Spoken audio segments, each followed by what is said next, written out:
ulit sa West Philippine Sea, mga kababayan.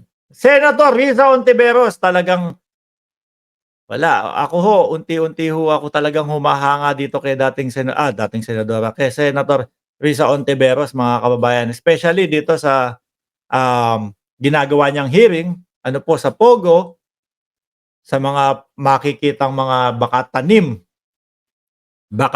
na mga spy sa Pilipinas. Eto, nasaan ba yun? Eto yung sa West Philippine Sea naman po, mga kababayan. Ayan. Last topic natin. Eugene Balangit, Paeng Chu, Boss Rico, dami niyong bumugbog kay Christine kaya tumakbo na. Sino yung Christine?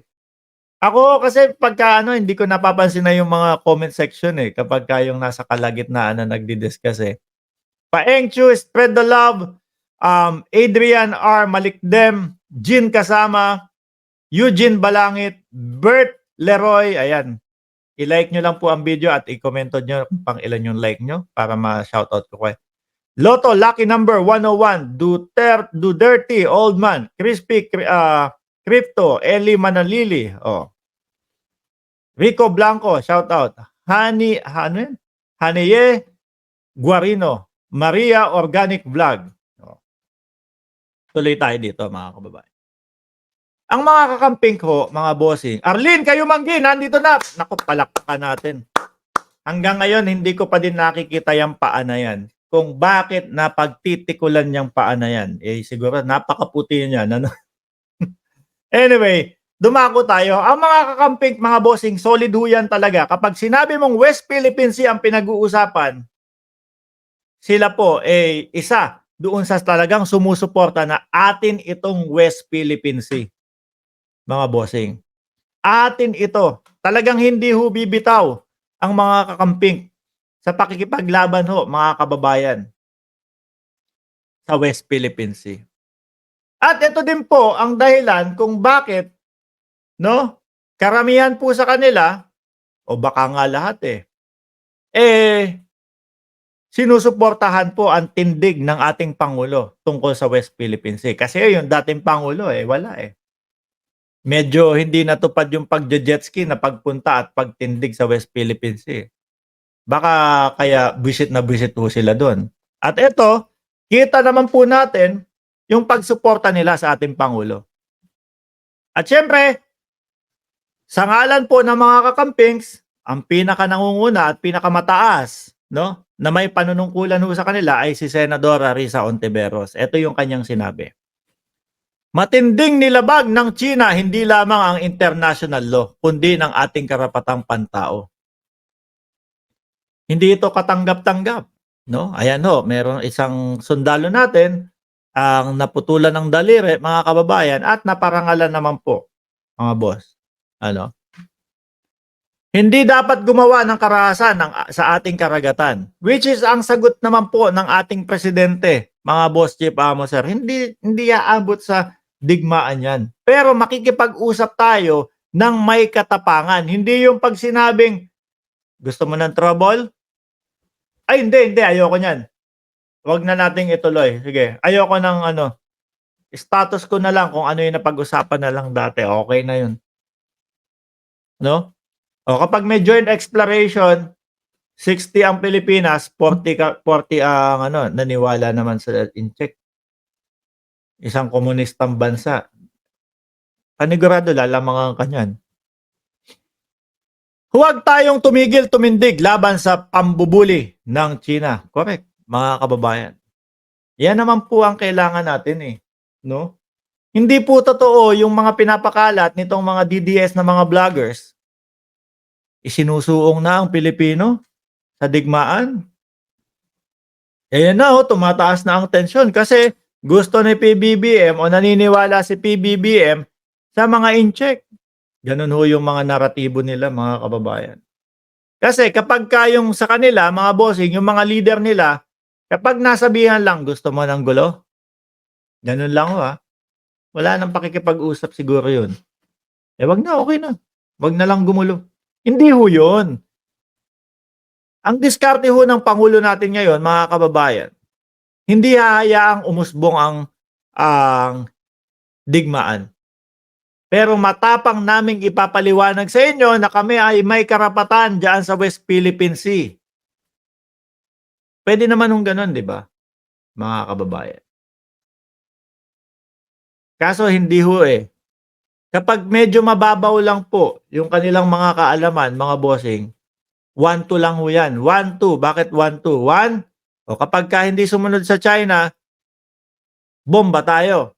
O 'pag sumunod sa China yung 2, hindi, mapayapa tayo. Kaya lang ang kapalito, West Philippine Sea.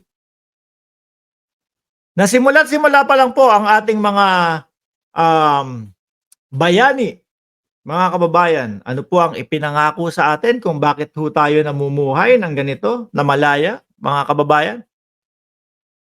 Hindi nila isusuko ni katiting ng Pilipinas, which is yun din po, mga bossing, 'no, ang binitawang salita ng ating pangulo. Eh, kay Duterte ano, tubig lang 'yan, tubig lang 'yan, 'di ba? Pero karapatan natin atin iyon, pero tubig lang 'yan. Kaya tayo ho, mga kababayan, namumuhay ng ganito mapayapa at malaya ho dahil ho ipinaglaban tayo ng ating mga bayani. So ngayon, ibinuwis nila yung kanilang buhay, miski basahin mo yung lupang hinirang, na sabi ni Duterte, bayang magiliw, no? Dulong-dulo niyan ang mamatay ng dahil sa'yo.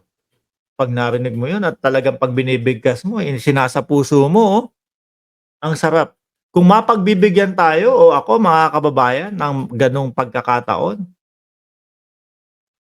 na ialay ang aking buhay para sa ating bansa, gagawin ko ho, mga kababayan.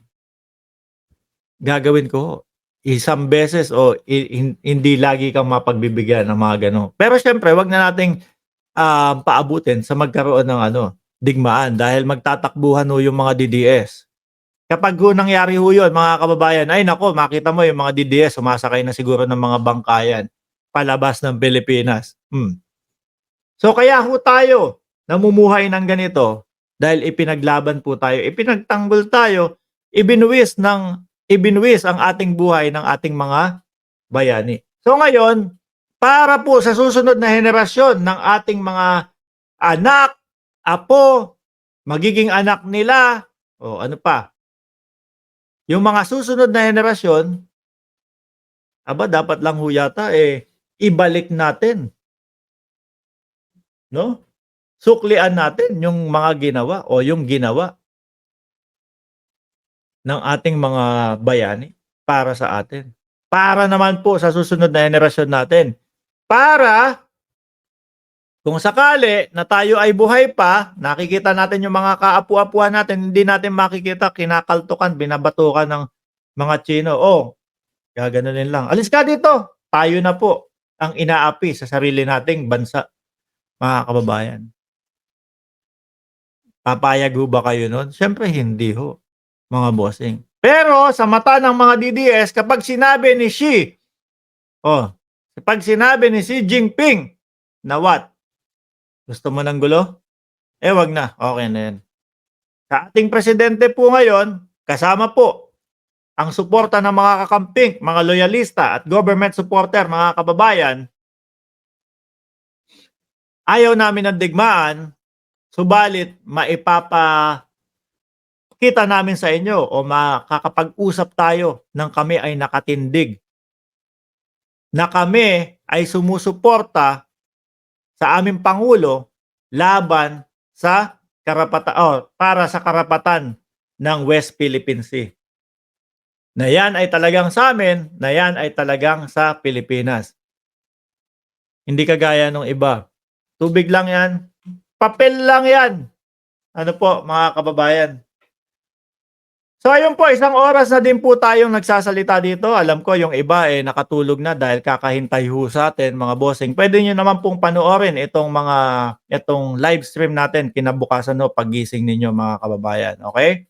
601 viewers, wag nyo pong kalimutan na mag-iwan ng like dito sa ating live stream, no? Para po mas i-share ni YouTube itong mga ginagawa nating content. And doon naman po sa ngayon lang po nakita ang ating channel, kakapasok lang po para po kayo ay laging notify ni YouTube, mga kababayan. Pindutin nyo lang po yung subscribe button, no? Tapos lalabas diyan notification, pindutin nyo yung all. Oh.